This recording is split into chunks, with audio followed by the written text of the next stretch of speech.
Mesdames, Mesdemoiselles, Messieurs, bonjour.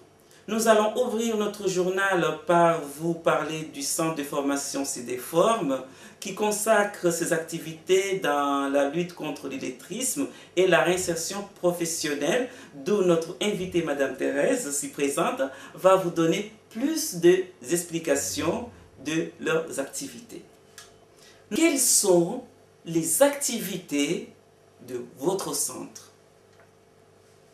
Si je me présente, donc je suis Thérèse Plumeau, je suis la référente au niveau de CDFORM pour l'illettrisme, donc on appelle ça LCI, lutte contre l'illettrisme. Donc j'ai un groupe en alphabétisation. Mon travail consiste à former des personnes, à savoir les former sur comment on apprend, de quelle façon on apprend et qu'est-ce qu'on peut mettre en valeur pour mieux apprendre. CDFORM, c'est un centre de formation qui existe depuis 12 ans, qui s'est spécialisé notamment dans la lutte contre l'illettrisme. Nous faisons aussi ce que nous appelons le certificat de navigation Internet pour les personnes qui veulent un petit peu s'approprier l'outil informatique via le net. Nous faisons aussi tout ce qui est accompagnement à NPE, c'est-à-dire les objectifs projets et les objectifs emploi. Donc nous essayons d'être le plus performants dans le travail que nous faisons. Nous sommes 3, donc nous avons un directeur, M. Doussin Christian. Nous avons aussi donc une autre formatrice qui s'appelle Géraldine Atit. Et donc tous les 3, nous travaillons, on essaie de travailler dans une bonne ambiance, en étant une bonne équipe. Ça n'empêche pas le sérieux, heureusement. Et puis voilà, tout ce que je peux dire aujourd'hui. Quel genre de public peut accueillir votre centre?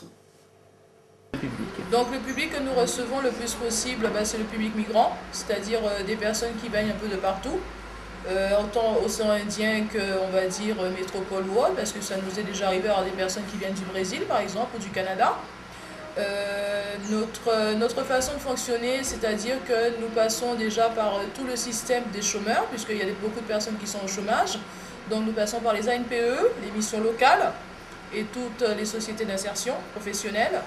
Les personnes en général y sont inscrites, donc quand ils veulent faire soit une alphabétisation ou faire un CNI ou préparer un objectif emploi, nous demandons aux entreprises donc, de nous envoyer ce qu'on appelle une fiche de liaison qui nous permet nous déjà de voir qui est la personne, de pouvoir lui téléphoner, prendre un rendez-vous et donc faire ce qu'on appelle un programme individualisé puisque les personnes ont ce qu'on appelle un parcours individuel, c'est-à-dire que nous faisons à la fois de l'entrée-sortie permanente, mais tout en sachant que nous travaillons aussi sur l'individu. Donc les personnes, nous leur donnons un rendez-vous. Après ce rendez-vous, ils passent des prérequis, ce sont des petits tests pour savoir où ils en sont, pour pouvoir mieux mieux s'occuper d'eux au niveau de l'apprentissage. Et une fois que c'est fait, les personnes, on leur donne un rendez-vous et puis ils rentrent en formation, on leur demande d'amener des outils simples, un cahier, un stylo, des crayons noirs, etc. Tout le reste des outils sont mis à leur disposition puisque nous avons plusieurs ateliers différents. À savoir, nous avons un atelier qui sont les salles de cours. Nous avons une salle ouverte. Les personnes peuvent être soit y déjeuner ou prendre les cours aussi. Nous avons une bibliothèque, on va dire un centre de ressources.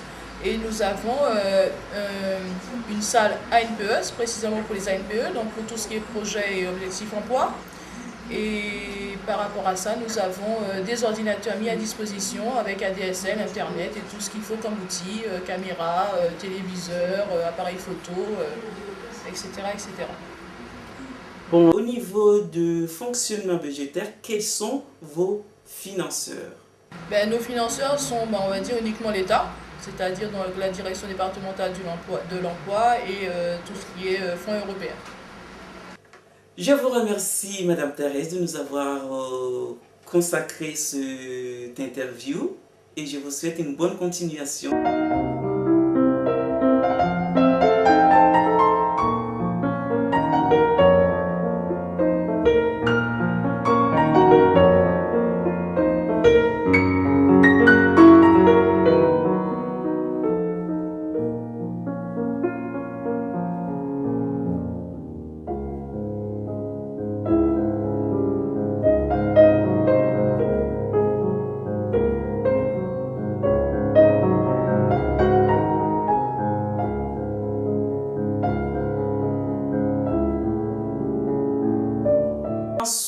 de suivre un groupe de stagiaires sur une sortie au brûlé, d'où d'ailleurs il y a de belles images dont nos équipes nous a ramenées. Voilà les caméras.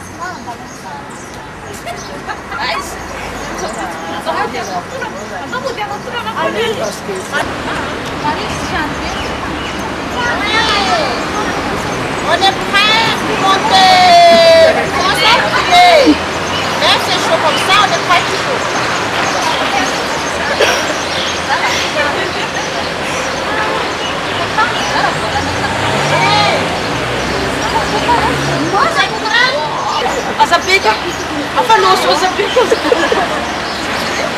Bienvenue aujourd'hui. Alaykoum salam.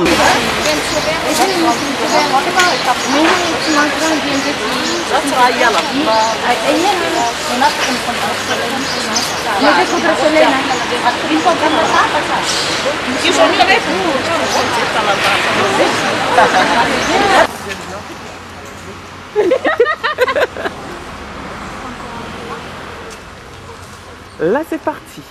Partir directement de la ville. Vous voyez, c'est pas loin de la ville. Là. D'accord? Donc on est ici, à Providence. D'accord? Et nous allons aller au brûlé.